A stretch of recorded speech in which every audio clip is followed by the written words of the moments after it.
All right, let's call the regular November meeting to order. John, will you lead us in word of prayer, please? Absolutely. Y'all please pray with me. Dear Lord, we come to you once again seeking a little bit of your guidance and wisdom as it comes to the matters that are important to this organization. Lord, we ask that you give us just a little bit of your wisdom, and we hope that the deliberations and the decisions we make this afternoon are pleasing in your sight. In his name we pray. Amen. Amen. All right, brings us item number 2, the approval of the October minutes and the planning meeting on October 29th. Everybody should have gotten a copy of that, so yeah, let's just do both of them together. This is what I was Your motion may be approved as presented. So moved. Second. Please raise your right hand. like this. That would be unanimous.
All right, we're going to bypass item 3, the divisional reports tonight, and item number 4 is public forum session, of which there is no public hearing again.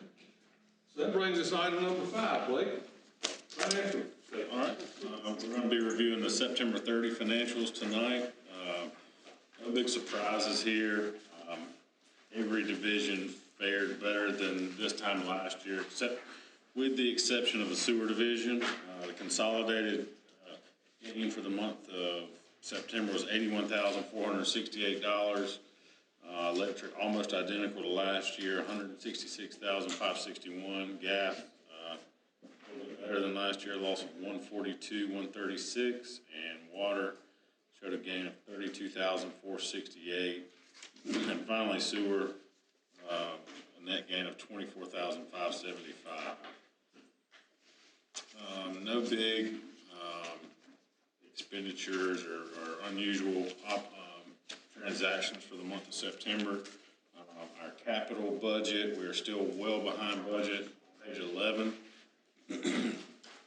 Several large ticket items that just really because being able not to get jobs bid, being able to get materials, for one reason or another, we're well behind on our capital budget for the substation, out at Lake Raven for our surge tanks. So we're about 50% under budget for the year, our capital asset budget. Our O&M and G&A budget totals are staying fairly steady as they have in the last few months. We're about 7.1% under budget for the year to date, and for the month of September, we were 6.4% or $141,000 under budget. So I'll be glad to answer any questions about the checks or the September financials.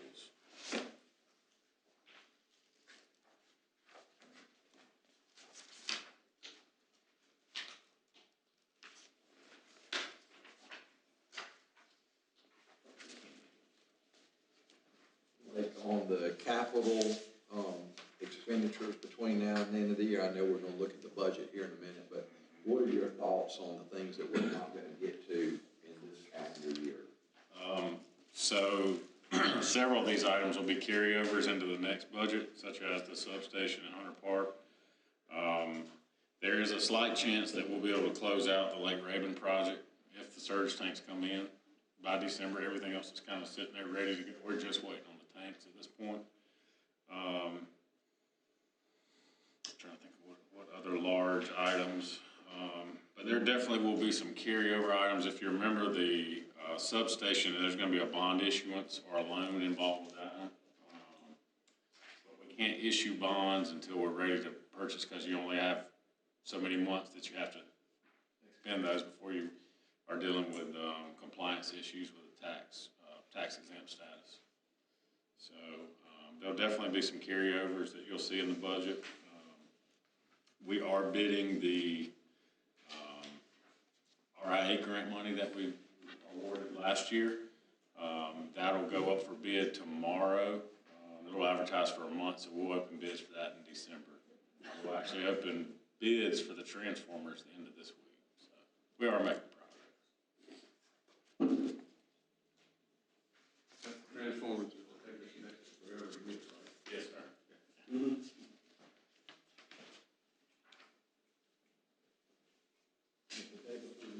Yeah. That's right.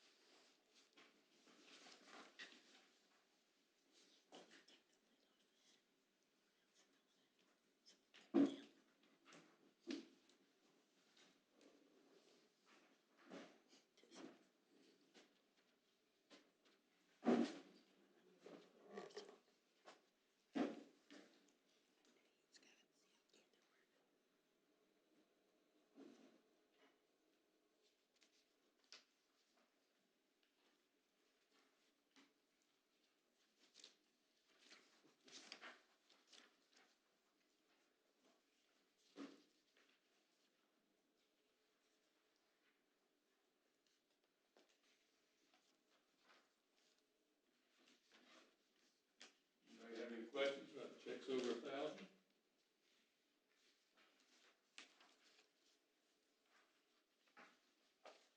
All right, a motion that we accept the September financials as presented. So moved. Second. All in favor, raise your right hand. That would be unanimous. All right, John, brings us to item number 6. Okay, as you may remember, we have a policy where if an employee is interested in advancing their education, that we have a program where we will reimburse that employee for certain educational expenses, and for 4-year or advanced degrees requires an employment contract. And the terms of that contract is for every semester they are required to work 12 months or agree to work for 12 months at CPW or else pay the money back. And so because of that, we have to execute a contract for this employee who happens to be sitting right over there. Travis. Like that. What's that? He said Travis. Talk him into it also. Maybe next year. But I commend Blake for wanting to advance his education, and, University of South Carolina? I'm sorry? University of South Carolina? Absolutely, yeah, that's the only way I would agree to do it. Well, I think he tried down there, but they wouldn't accept it. Standards a little bit higher in the upstate. This is my second choice. But, anyway, Safety school. you know, I think it shows that he's got ambition and wants to better himself, and we would just recommend that y'all approve this, contract. So moved. Second. I'll second it. All in favor, raise your right hand. That would be unanimous. That'll make you a wolf tiger, won't Yeah. Who did a second on that? Who seconded that? I heard, hey. He was up over here, looking out, changing the setup. Wait, You think I could keep on?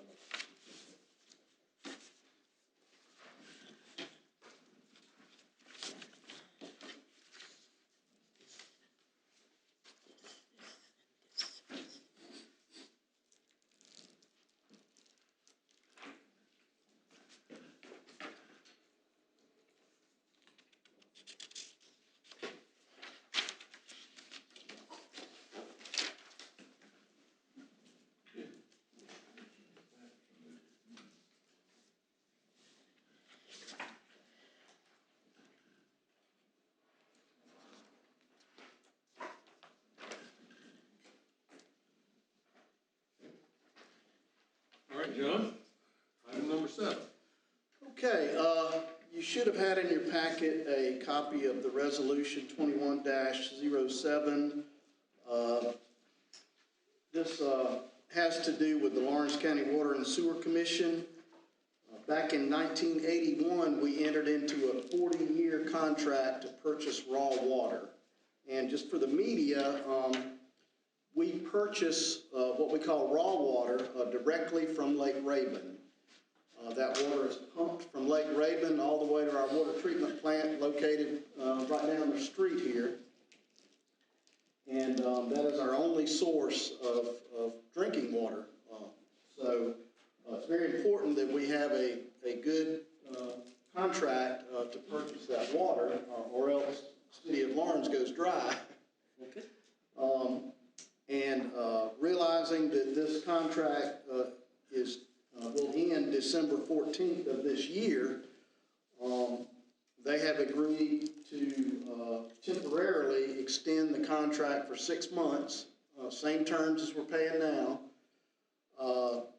And Mr. Fields said that this would give him time to come up with another, hopefully, long-term contract for raw water.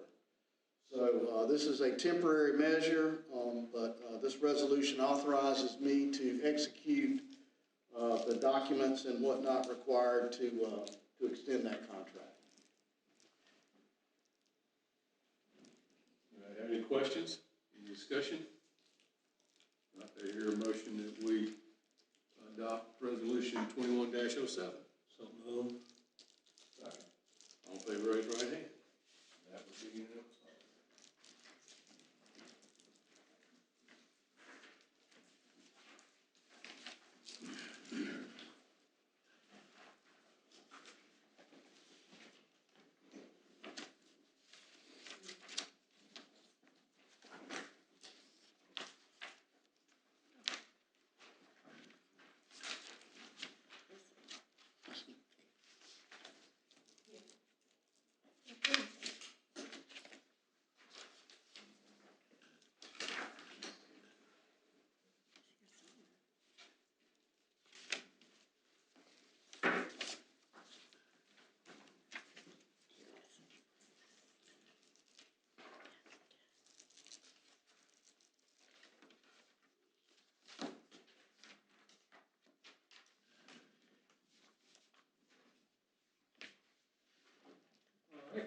That brings us to item number 8, National Gas Update. Keith, I think you're on.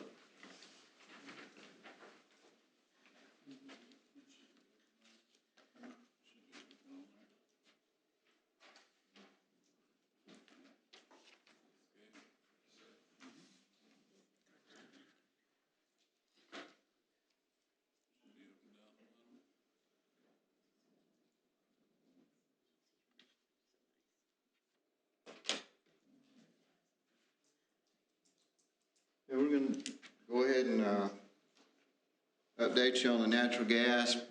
There's been some increases in pricing of gasoline, natural gas, all types of energy. So we thought we'd run through some things about natural gas here.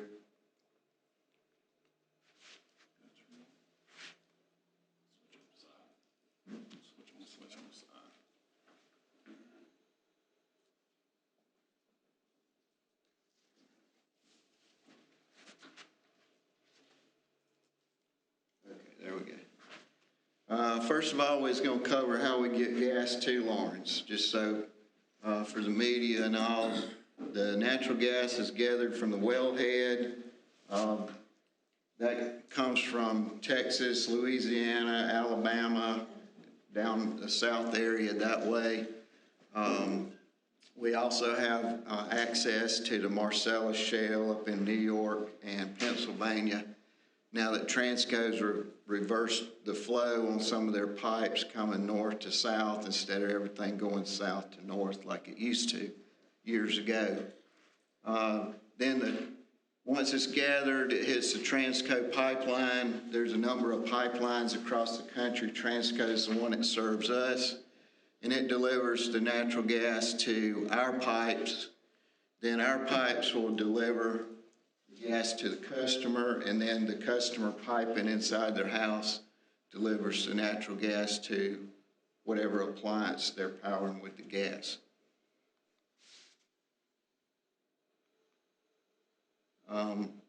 Here's some different news media that's had different stories, and these are some of the headlines back from September, October, that time frame, talking about the different price increases and supply and that type of thing.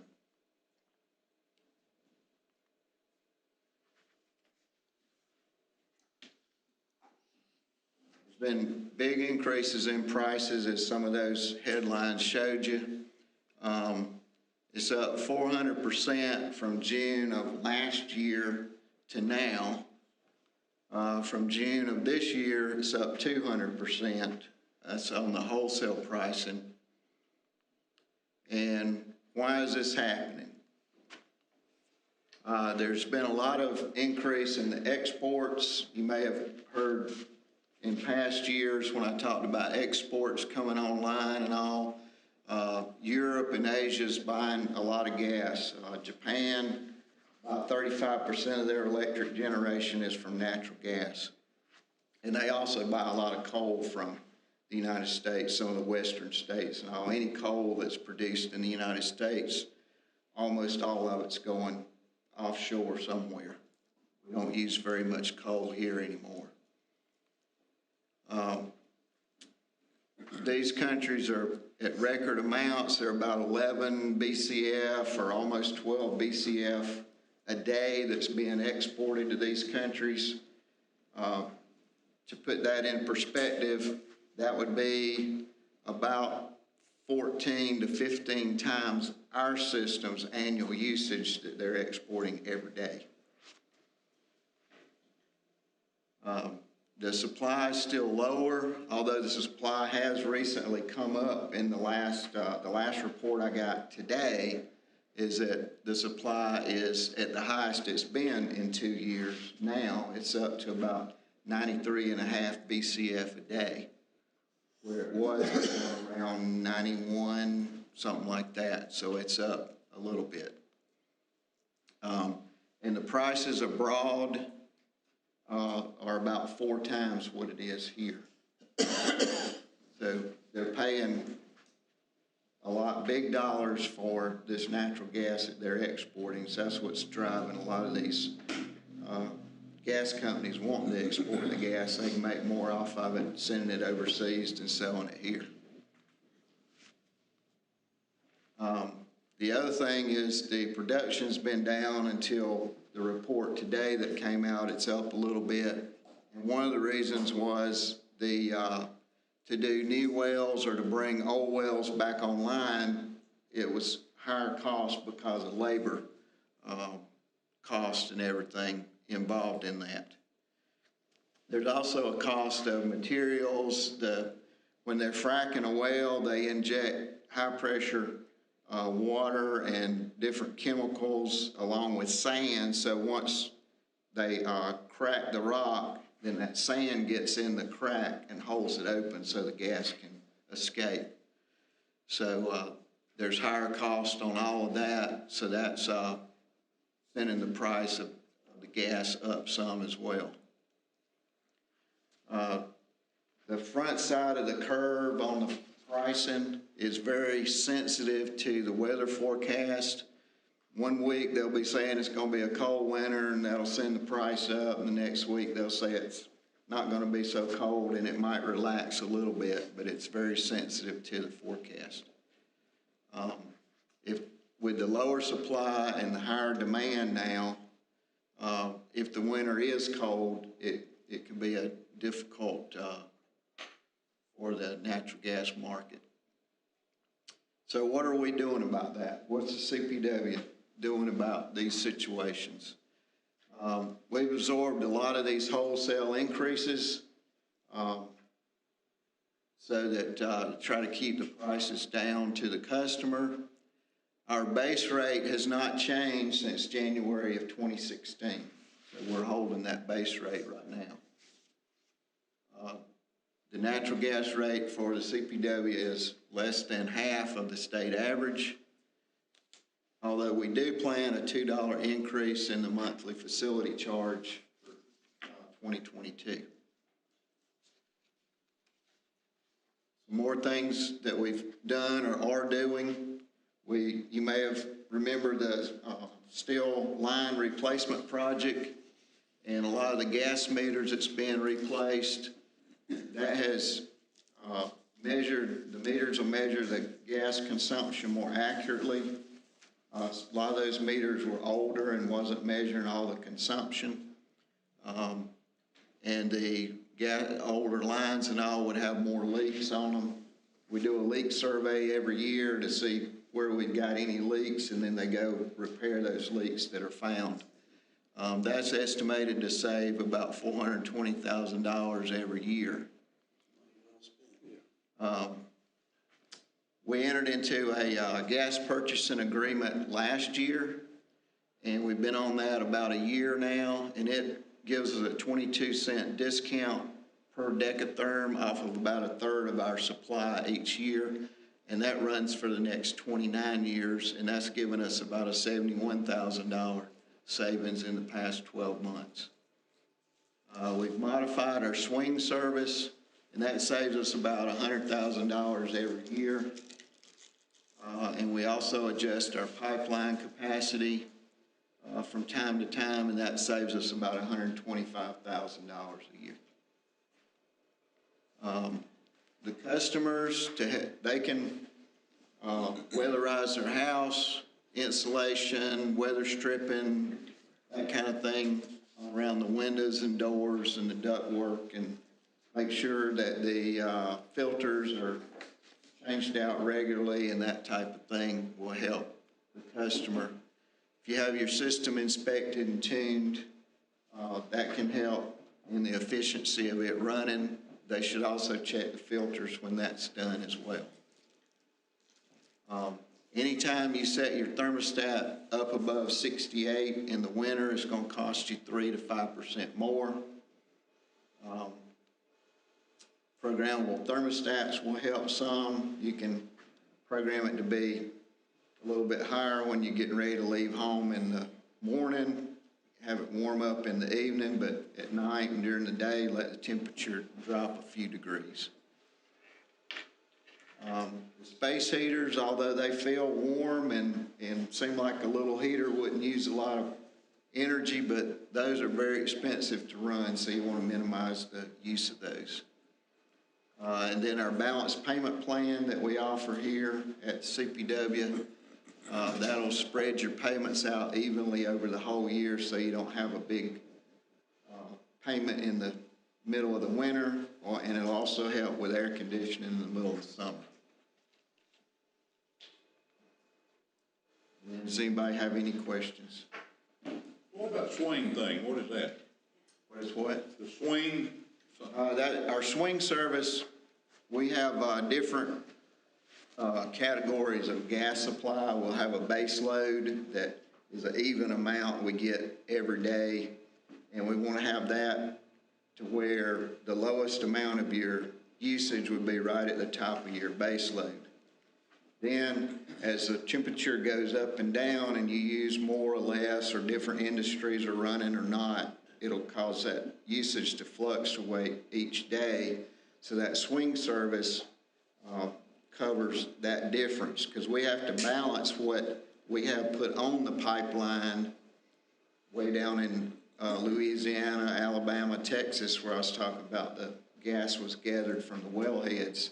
Whatever we tell them to put on the pipe down there has to be what we take off up here. So our gas supplier will go in and use that swing service to make up that difference between what we use and our base load. So, and there's a charge for that balancing. Do we still have some interruptible customers? Yes. All the industrials, I believe every one of them are interruptible customers. So whenever it does get cold and our capacity gets tight, we will call them and tell them that they're going to have to interrupt. And we do offer them where they can pay through the curtailment. I'll give them a price estimate of what it's going to cost to buy gas that has pipeline capacity attached to it that'll add to our pipe capacity, and they can either decide to run or not, or cut back some, whatever. It's kind of their choice whether they want to go on as normal or shut everything down or somewhere in between. That's kind of up to them. So we kind of give them a warning this could happen. Mm-hmm. I usually try to let them know the day ahead, so that. I mean, you know, last year, year before last, first time it's been done in a long time. Yeah, we haven't done it in several years, but there's been some years that we've interrupted several times in a winter on some of those cold winters. I usually try to give them a day or so notice. The agreement that we have with them doesn't say that we have to give them any notice. We can just call up and say, you got to do it. Or they've got to buy that extra gas that's priced on a daily average. Any other questions? Thank you, Keith. All right. Item number 9. I believe that's going to be Mr. Davis.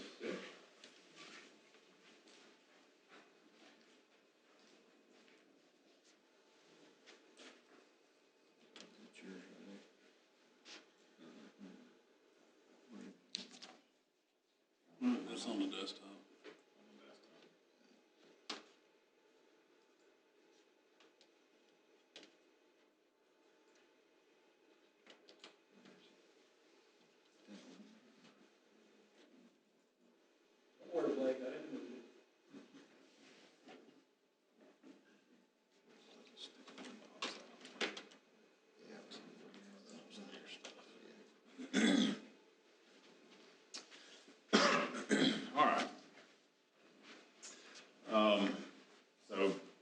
I'd like to thank all the staff and my teammates that helped put this 2022 budget together. It takes a lot of work from everybody, and everybody was extremely cooperative, and we got it done. There's a lot of unknowns, probably even more so this year than last year, but we did the best we could with the knowledge that we have. Basically, just to go over how our financials work, it's our operating revenues, and our other income, our interest fees, et cetera, makes up our total income. And then we have our expenses, our operation and maintenance, and our general and admin expenses, gives us our net income. We add back our capital recovery, which is our depreciation, plus any construction funds such as grants or private placement debt. That gives us our total available capital. The only things we can do with our available capital is retire our debt, which we're obligated to do every year, put it back into our system, our net plant, and whatever's left is either an increase or decrease to our working capital. Projections for 22 sales, 14.4 million in electricity, 325,000 in private lighting sales, gas, 9.1 million. As Keith said, we expect prices to go up, so the wholesale price is going to go up. I also think the revenues will increase likewise. Water sales is down a little bit. We're obviously losing Lawrence County Water and Sewer as our biggest water customer. As their plant comes online, we're going to be losing those sales, so that's why water sales are projected to be down in 2022. Sewer charges $2,280,000 for a total operating income of $29,915,000. And I'm not going to go over all these line by line. These are our other income accounts. Just some of the highlights there. Our grant revenues, I do think we'll see the RIA grant money come in 22. And then private placement, those are bond funds or bond or loan funds for the new substation at Hunter Industrial Park. Total other income, $3,802,000. What interest has gone down to, obviously, we had some investments that were in the 2% range right now. Brokered CDs and money markets are about 10 basis points. Total income, $33,717,000, minus our expenses, leaves us with a net income of $4,542,000. Add back in our depreciation, leaves us with a total available capital of $7,215,000. Our debt retirement will be $1,400,000. And then our investment back into our plant, $5,590,000, leaves us a working capital increase of $225,000. Some of the highlights, salary adjustments. We're recommending a 5.4% increase for all employees. Research shows, Finding Great People did our salary recommendations. Research shows a year-over-year inflation increase of 5.4% in June. So from June of 2020 to June of 2021, inflation has increased 5.4%. Social Security announced last month that they're going to increase Social Security 5.9% in January of 2022. So we're all, have been shopping and know that products and services are more expensive, and our employees are not numb to that also. Going through some of our accounts here, our operation and maintenance accounts. Our electricity purchase through PMPA, $10.8 million, that's pretty steady. I'm not expecting a rate increase there. Our CPA allocation at $500,000, and then our substations rent, operation, and maintenance at $65,000. Our electric distribution account, so the monies it takes to run the electric distribution system, including labor, $725,000. And then our meters and installs, our 6,200 account. We do testing annually, especially on some of our larger commercial accounts and industrial accounts, $40,000 for that. In the natural gas division, again, an educated guess based on what the market does. Transportation should remain steady, $1,140,000. Natural gas purchases, $2,750,000. Our main pipelines for repairs and maintenance to cathodic protection, $20,000. Our estimated cost of operating the gas distribution, $1,134,000.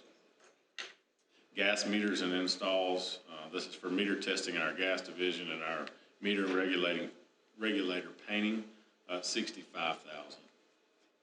Raw water purchases, kind of a guess again. We've got a 6-month contract. We don't know what it's going to look like after that.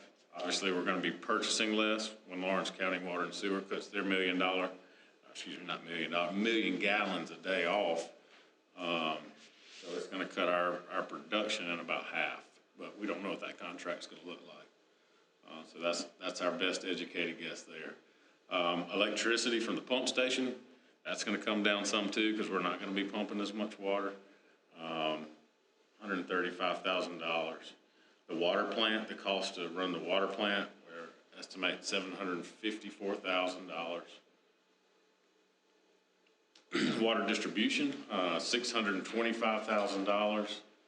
And then the estimated cost for the sewer plant at $620,000. Sewer collection at $300,000. And then finally, the estimated cost to operate our lift stations at $42,000. Land structure and other, that's for some landscaping and Hunter Park improvements, $40,000. Some of the G&A accounts, we won't go over all of them, but performance bonuses, this is if our employees meet the 8 out of the 10 goals that are set, that bucket at $50,000. Our workers' comp insurance is one of the things I'm extremely proud of, that $70,000, we're as low as we could be on our modifier. I think the number when I first took this job was about, we were paying a little over $200,000 a year. And that was just from accidents and not having certificates of insurance and those kind of things. So one of our largest employer benefits expense is our group health insurance. There's a slight employer increase for 2022, and that is $705,000. Interest expense for our debt is $98,000. Donations at $10,000. Our transfer to the city,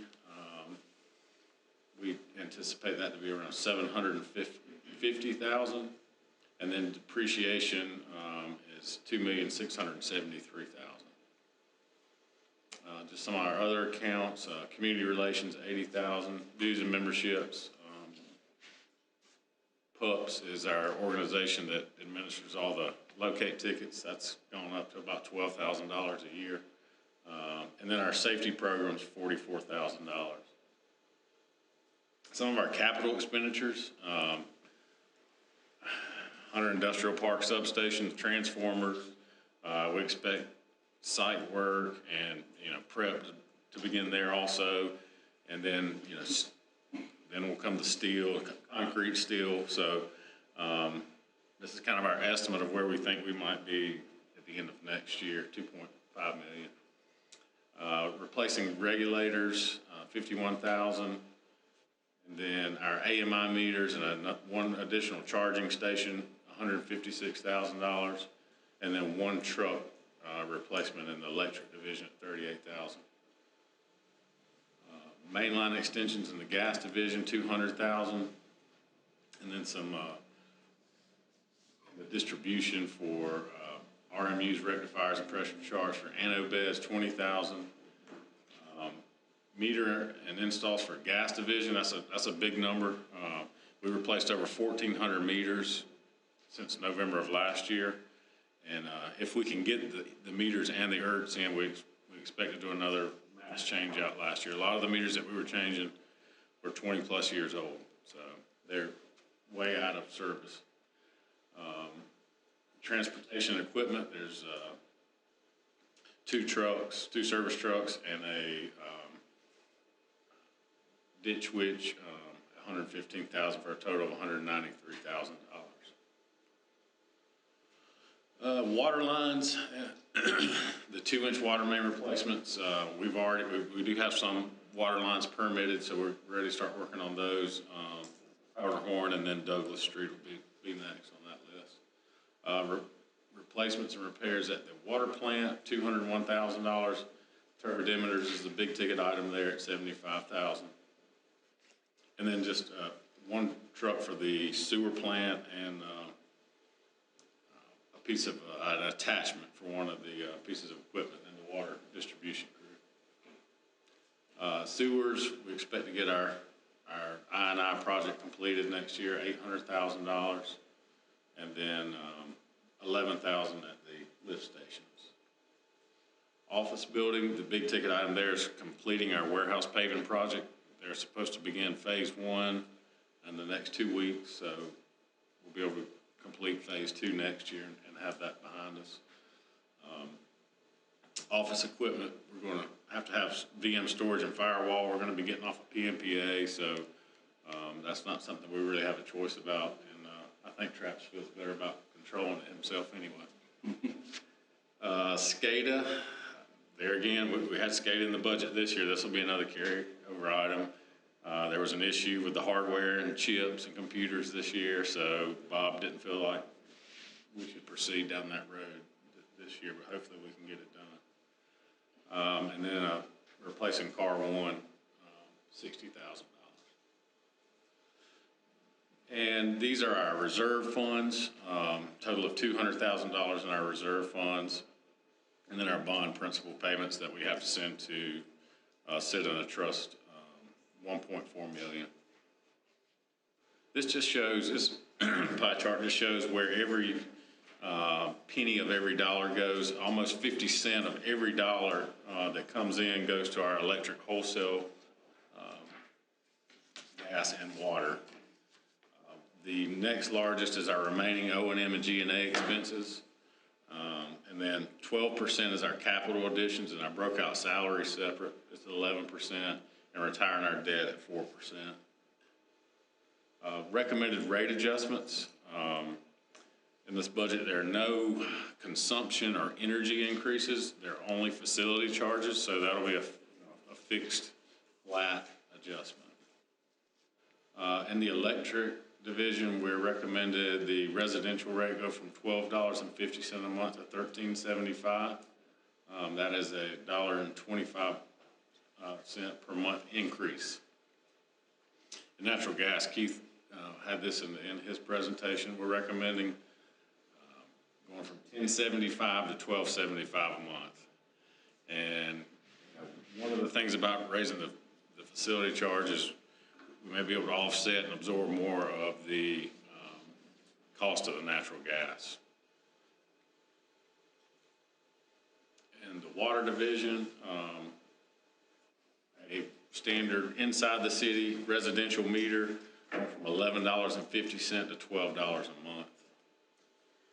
And then in the sewer division, inside the city residential sewer customer from $8.95 to $9.35, so an additional 40 cents per month. So just to kind of give you a recap of all of those, if a customer lived inside the city limits, they would be looking at a $4.15 per month increase. And these were just some other large ticket items that were on the budget that we just couldn't squeeze in for 22. I'll be glad to answer any questions from the budget presentation. Any questions? Thank you, Jeff. All right, John, item number 11. Excuse me, item number 10. Number 10, we seem to have a little bit of a conflict on the date of our December meeting. And I was just going to throw out, would y'all consider moving our December meeting to December the 6th? That would be the first Monday in December. Is that okay with everybody? I'm the one that has the conflict. I just want to get I didn't want to single you out. Is that okay? We'll make sure you guys get the proper invitation. All right. Thank you, John. That brings us to item number 11, executive session. Do I hear a motion we go into executive session and return